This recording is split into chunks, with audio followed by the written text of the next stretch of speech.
దేవా అని కేకలేస్తా ఉన్నాడు. యేసు ప్రభు చూడడానికి మేడి చెట్టెక్కాడు.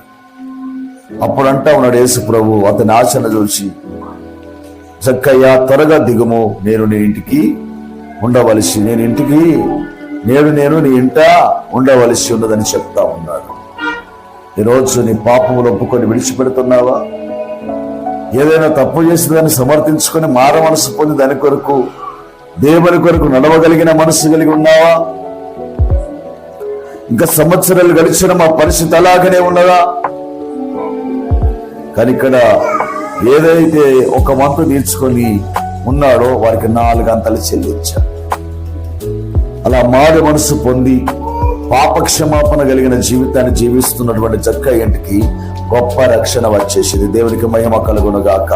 అందుకే దేవుడు చెప్తున్నాడు, ఇతడు అబ్రహాము కుమారుడే, ఎందుకనగా నేడు ఇంటికి ఏమొచ్చింది? రక్షణ వచ్చేసింది.